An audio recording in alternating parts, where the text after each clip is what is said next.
So, I want to talk about something that's been on my mind for a little while, and that is why I left my full time, stable, well paying job with no plans for the future.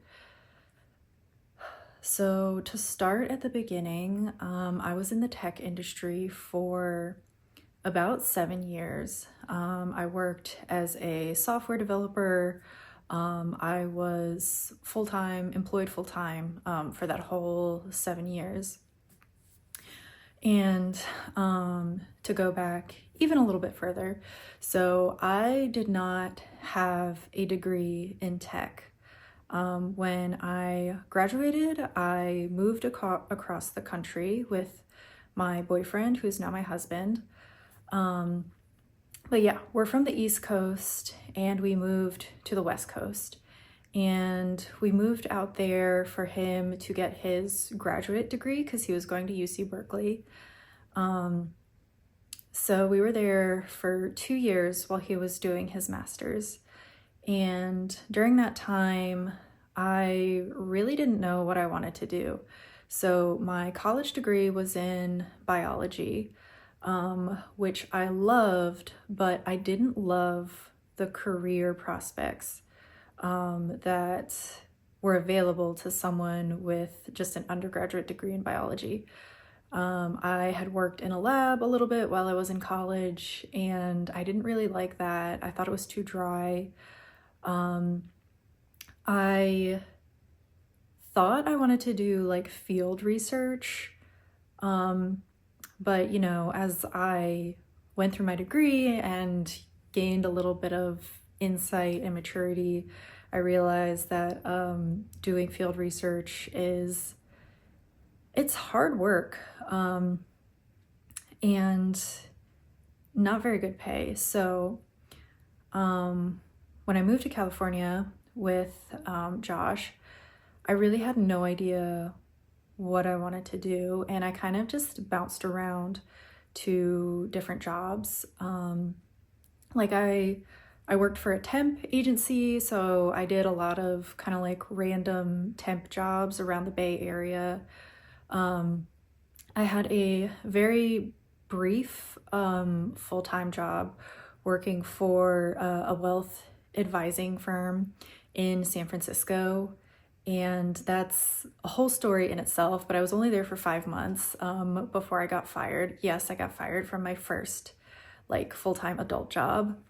And yeah, other than that, I worked in the restaurant industry as a waitress. I worked a little bit of retail. So I really just like did a couple of stints just like here and there doing all kinds of random things, but I never really nailed down like a solid career.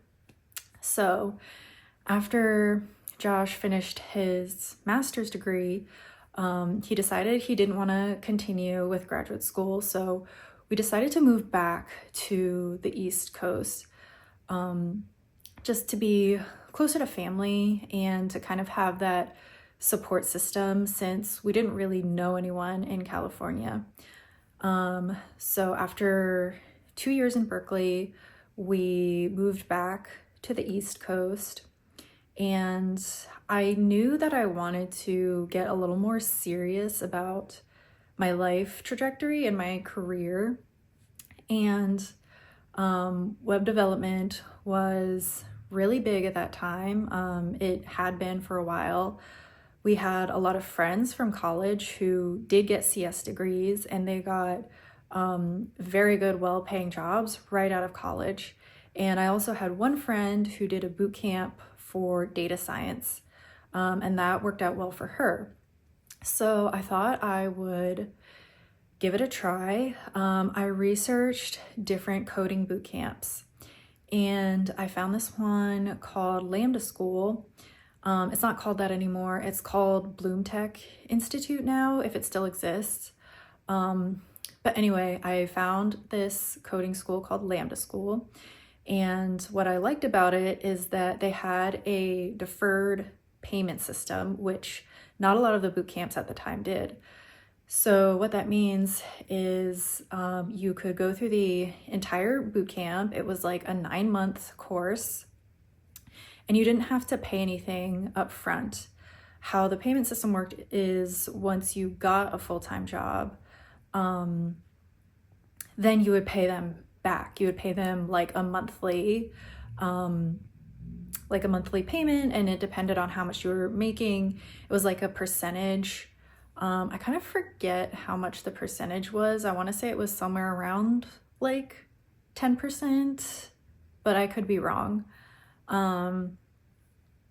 So yeah, in hindsight, honestly, I wish that I had paid up front because it would have been a lot cheaper versus like paying out of my salary. But I didn't have a lot of options at the time. Like I could have asked my parents for money, but I didn't really want to do that, and I didn't have enough to just pay for it up front. So I thought that doing the deferred payment was a really good option. And overall, it did work out really well. So I did the 9-month boot camp. It was in full stack web development. So I learned front end and back end. And we also did like a little bit of algorithms, sort of that like traditional like CS degree that you would get from a 4-year program. But everything was very condensed. So you basically learned everything you needed to know to do the job of a web developer. So I graduated from that, and I did my job search for about 3 months, which felt like a really long time to me at the time because, you know, it was like I was basically looking for my first job, so it was very kind of stressful. But 3 months is a really good turnaround time, actually, to find a job, which I know that now. So I found my first tech job after 3 months of job searching, and it was a really good first job. It was working for a super, super small startup. I think there were only like 7 people at the time. And I learned a ton from that job because it was a startup.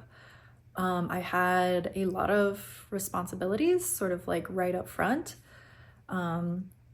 I was doing both front end and back end development, as well as like database migrations. I don't know if that probably doesn't mean anything to you if you don't come from a tech background, but the point is, I got to wear a lot of different hats as a very junior web developer. So I sort of ramped up very quickly on that job. I was there for almost 3 years, and then I decided I wanted to leave just because the company was changing. It was going through a growth spurt, and I wanted to, I just wanted to get a different experience. It felt like the right time to go. So I went back into the interview job search process, and I spent probably another 3 months looking for jobs. Again, I know now that that's a really good turnaround time, so I was really fortunate to find a job that quickly. And this second job is the job that I had up to now, before I quit. And that job was also really good in the beginning. It was definitely different from the startup because it was a very established company, kind of like in that mid-size range. And things were really good in the beginning. In fact, the reason I applied for that job is because I knew people in the area locally who always said really good things about it. It was a very like people-focused company, a lot of perks and benefits. People really got to know one another. But by the time I got there, they were going from sort of a mid-size to a large size. So they were really going through some growing pains. And especially a few months after I got there, they were acquired. And then a few months after that is when a lot of big tech layoffs started happening. And when the layoffs at my company came, it was really a shock to the system because Like, that company was known for being really good to its people, and they did not have any layoffs during COVID. They managed to avoid all of that. So it was really shocking when the first layoffs came. Even though ultimately it wasn't that many people, I think it was maybe about 100 people. You could tell that it just really devastated like people's trust in the company. And I really hoped that the company would recover and they would get back to the sort of like, basically get back into the employees' good graces. That's what I wanted to happen. That did not happen. That company just kind of continued to grow more corporate. They were acquired the first time, but then they were acquired again. They had another round of layoffs, probably several more rounds of layoffs, but just I didn't like hear about all of them because they tried to keep it on the down low. So that company went downhill for a while, but I stuck it out on sort of this promise of long ago that like they used to be this great company. But the thing is, once a company gets acquired, there's really no going back, right? Like, once you step over that threshold into like corporate world, there's really no going back in my experience. So I stayed at that job for much longer than I probably should have. I was getting I want to say I was getting burned out, but the truth is I wasn't. I was getting bored. I was dissociating from my job responsibilities, kind of like quiet quitting, but not like calling it that.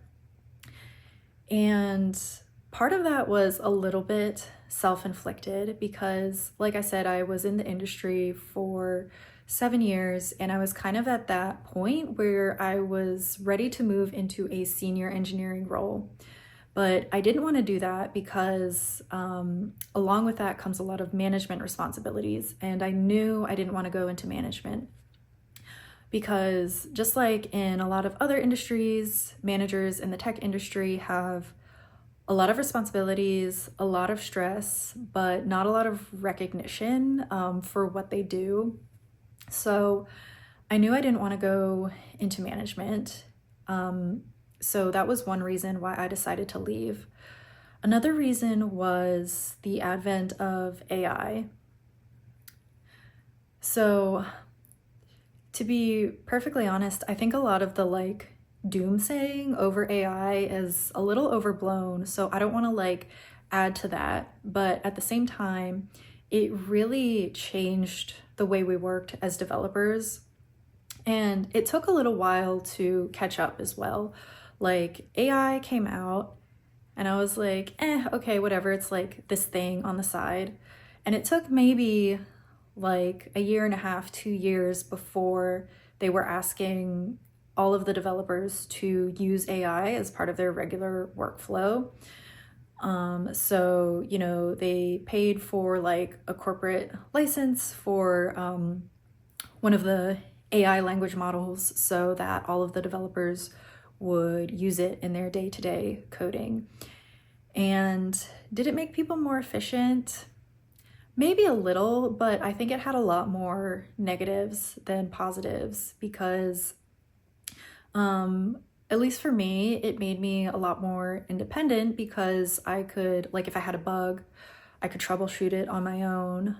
But at the same time, that sort of killed collaboration because before, if I had a problem, I would go ask a senior developer and we'd walk through it together and I would learn a lot. But with AI, you can just kind of have AI fix the problem for you and honestly not have to think about it that critically. So I felt like if I stayed long enough, I would eventually lose all of the hard-earned skills that I worked so hard to gain, and I didn't really like that. Another thing that I didn't like about AI is that I don't know if it really saved time because I had to spend a lot of time like going back and forth with the chatbot and kind of like coaching it towards the result that I wanted. Especially if I asked it to write like say I asked it to write like 10 test files. First of all, it would take a long time for it to happen, and you might say like, oh, you can do other things while it's like writing those test files. But in practice, that's not how it worked. I found myself just like kind of constantly checking back with the AI thread, seeing if it was like doing what I wanted it to do, and usually stopping it prematurely and saying like, no, you're going in the wrong direction. I want you to do this other thing. So using AI was really kind of a pain, and it frustrated me that the company was really pushing it pretty hard because I did not feel like it improved my workflow that much. And reason 3 why I left is that even before the advent of AI, I kind of felt myself growing bored and disinterested with being a developer. It was never really my passion. It was something that I kind of just did because I needed the money. And I can't say that I regret it because it was very lucrative for the time that I did it. And it allowed me to kind of like get my footing as, an adult in the workplace. And it allowed me to kind of build up a nest egg, which is what has allowed me to take this break that I'm taking right now. Oh, I realized I forgot to say when I actually left my job. So it is currently like late February, and I left my job in early January. So I have been not working for almost 2 months. And I'm not gonna lie, it was really hard in the beginning making that adjustment. Especially the first week, I was panicking a little bit. I was running around like a chicken with its head cut off, trying to like fill the time, like find things to do. Basically, like I was trying to justify my existence to myself subconsciously. So the first week was very hard mentally. And then the second week was a little bit better. And then the third week was a little bit better. And then eventually I found my groove, and I don't have as much stress and anxiety about not having a 9 to 5 every day. When I really, really decided that I wanted to take this break, and really really sort of solidified that idea in my mind, I was very nervous. It was a very slow process. I'd been thinking about it for a long time, but it took me a while to really decide that I was actually going to do it. And I was nervous for a lot of reasons. As we all know, the economy is kind of in shambles right now, so that was very nerve-wracking to think about leaving such a stable job when, things in the world are kind of like topsy-turvy. But I realized that my job only seemed stable to me because I had been in it for several years. But the truth is, the tech industry is changing. A lot of industries are changing. So there's no guarantee that I would have been able to keep my job for that much longer anyway. Maybe I would have, but I decided I would rather trust myself, trust my instincts, and take a chance on myself than stay in a job that was draining my energy. I was also really nervous about what my friends and family would think. My family especially, I was very nervous to tell them because I didn't know how they would react. And I felt a lot of guilt about, again, leaving this job that was very stable for a long time.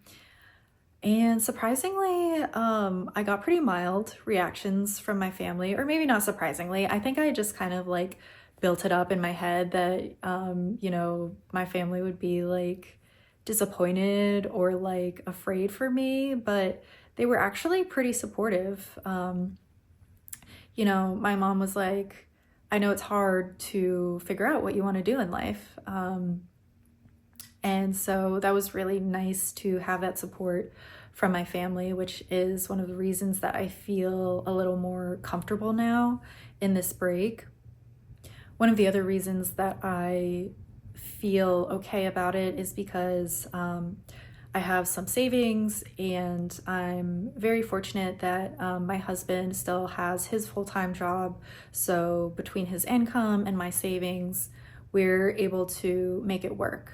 Taking this break has made me realize that there is so much more to life than money, than material success, having the best looking job, because my job looked great from the outside. It was a well-known company. I was making pretty good money, and you know, I was able to live a lifestyle where I could have nice things and travel. But having taken this break, I realized that your mental health is precious and you really need to prioritize it. I had this job that looked good from the outside, but internally I was feeling really drained. I was dissociating. I had lost my lust for life, essentially. And even though it's only been like a month, 2 months since I left my job, I feel so much more alive now. Like I feel that like life force and that joy for life coming back to me. So I really think it was the right decision. I am still learning how to cope with the sort of like the guilt of knowing that I'm able to take this break when a lot of people aren't, and just the guilt of like feeling like I'm not earning my place, in the world, or even just in my household. I'm not bringing in the bacon at this point, but like I said, your mental health is precious. You really need to protect it because no one else is going to protect it for you. And there's nothing wrong with taking a break. Like, there are no rules in life. No one can say that you can't take a break. It's your life. You can do what you want with it. Especially if you're in a financially stable place and you have the option. You should always prioritize yourself first. Anyway, I know that was probably a very long, rambly talk, but I hope that maybe it helps someone. Maybe if you were thinking about taking a break, but we're kind of lacking the courage, hopefully this provides some insight for you. Thank you to anyone who watched all the way to the end. I hope you're having a wonderful day, and I will see you next time. Bye.